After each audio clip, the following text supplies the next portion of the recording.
Inilabas na ang buong schedule ng 2024-25 NBA season at ang Los Angeles Lakers ay may isang bagay na maipagmamalaki. Sila muli ang mangunguna sa liga pagdating sa dami ng pagpapalabas ng kanilang mga laro sa pambansang telebisyon. Sa kabuuan ng ESPN, TNT, ABC at NBA TV, 39 sa kanilang 82 games ay ipapalabas sa buong bansa.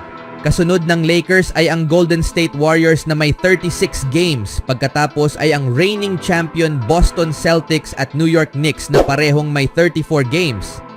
Ang Dallas Mavericks at Phoenix Suns ay may tig 30 games bawat isa. Samantala, ang Detroit Pistons, Portland Trail Blazers at Toronto Raptors ay nasa huli na may tig-4 na laro lamang bawat isa na ipapalabas sa pambansang telebisyon. Narito ang parehong listahan pero inayos batay sa dami ng mga laro sa pambansang telebisyon kasama ang NBA TV. Ngunit tanging 10 lamang ang ating pangangalanan. Lakers may 39 games. Golden State Warriors 36 games. Boston 34 games. New York Knicks 34 games. Dallas 30 games. Suns 30 games. Denver 29 games.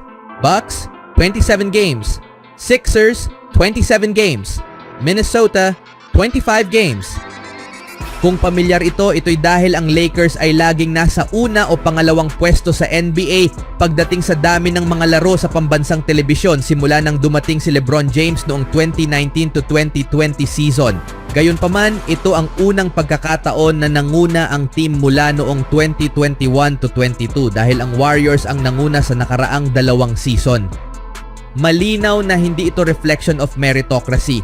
Hindi pa nagkakampiyon ang Lakers mula noong 2020 at mula sila sa pagkatalo sa unang round ng playoffs laban sa Denver Nuggets noong nakaraang season.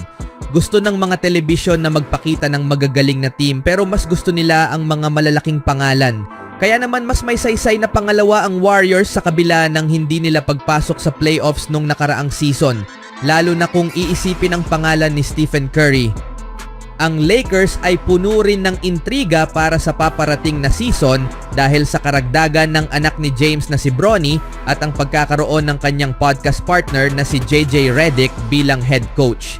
Si LeBron at Bronny ay ang maging unang mag-ama na maglalaro sa NBA history kapag nakapasok na si Bronny sa court at siguradong gusto ng mga TV networks na ipalabas ang sandaling iyon. Hindi naman gaanong nagbago ang aktwal na core ng team ngayong off-season. Kaya't maaaring ang mga networks ay naghahanda para sa parehong resulta tulad ng nakaraang season. Maliban na lang kung mas mahusay talaga si Redick kaysa kay Darvin Ham. Anong masasabi niyo mga kaibigan?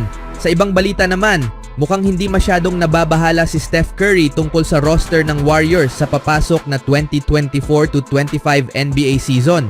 Nabigo ang Golden State na makuha ang kanilang 2 pangunahing target sa off-season sina Paul George at Lauri Markkanen. Ngunit nakakuha naman sila ng ilang mahahalagang depth players tulad nina DeAnthony Melton, Buddy Hield at Kyle Anderson. Gayunpaman, wala pa rin ang Warriors ng isang malinaw na pangalawang scoring option kay Curry na hindi naman nababahala sa kakulangan ng Golden State sa mga top-end na depth players ayon sa ulat ni Anthony Slater ng The Athletic sa kanyang pinakabagong balita na binanggit ang mga source mula sa team. Kasama si Curry sa recruitment kay George. Pinapaalam sa kanya ni Dan Levy ang mga option at mga huling desisyon sa personnel, isinulat ni Slater.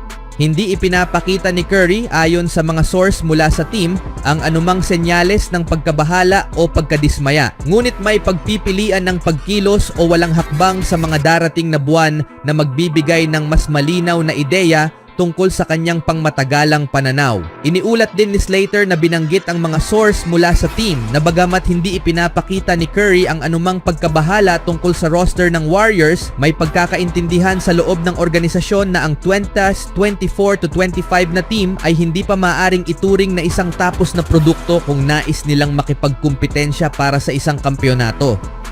Na ang 2024-25 na team ay hindi pa maaaring ituring na isa ng sapat na produkto kung nais nilang makipagkumpetensya para sa isang kampeonato. Naunawaan ng mga pangunahing stakeholder ng Warriors ang patuloy na kahusayan ni Curry at Ayon sa mga source mula sa team, may internal na pagkakaintindihan na ang kasalukuyang suportang cast niya ay hindi pa maaaring ituring na isang championship contender kung ang 2025 NBA Championship ay ang pinaniniwala ang isang makukuhang layunin, dagdag ni Slater. Kung magre-resulta man ito sa isang last-minute na trade bago magsimula ang season ng Warriors sa October 23 o 24, iyon ay dapat pang abangan. Sa ngayon, narito ang iilang best free agent players na available sa merkado ngayon. Bagamat hindi sila mga game changers, maaaring sila'y maging kapaki-pakinabang na mga manlalaro sa rotation at makatulong sa isang team. Una, si Markelle Fultz. Ito ay medyo nakakagulat dahil sa kabila ng hindi masyadong napapansin sa Orlando, si Fultz ay naging isang solidong point guard kapag siya'y malusog. Ang ilang mga bagay ay nag-aatubili sa mga team. Una, ang mga alalahanin sa kalusugan. Naglaro siya ng 43 games noong nakaraang season at 129 sa nakaraang 4. Pangalawa, kailangan niya ang bola sa kanyang mga kamay upang maging epektibo, ngunit hindi siya mahusay na shooter. Gayunpaman, maaari siyang magbigay ng solidong minuto mula sa bench bilang isang backup point guard, ngunit wala pang team ang gumagawa ng hakbang. Kailangan niyang tanggapin ang isang minimum na kontrata sa puntong ito. Pangalawa, Lonnie Walker IV. Nag-average si Walker ng 9.7 points kada laro sa 58 games para sa Nets noong nakaraang season na may 38.4% shooting. Maganda ang mga numerong ito at maaaring fit si Walker sa maraming rotations ng mga team. Ang hamon ay tinitingnan ng mga front office si Walker bilang isang scorer lamang at wala ng iba. Gayunpaman, dapat siyang kunin ng isang team sa minimum deal dahil kayang-kaya niyang magbigay ng puntos at minsan ay magpakitang gilas sa ilang mga laro sa isang season. Pangatlo, si C.D. Osman. Si Osman ay isang regular na bahagi ng rotation ng Spurs noong nakaraang season na nag-average ng 6.8 points kada laro at 38.9% mula sa 3 sa 72 games, maliban sa 3 mula sa bench. Sinabi ni Osman na gusto niyang bumalik sa Spurs, ngunit sa puntong ito, ang anumang team na naghahanap ng shooting mula sa bench ay maaaring gustuhin siyang kunin. Siya ay wala pa sa 30, may magandang taas na 6'7" at maaaring mag-fit sa maraming team. Pang-apat, si Dennis Smith Jr. Si Smith ay isa pang player na nawalan ng lugar nang matapos ang mga hakbang ng Nets sa off-season.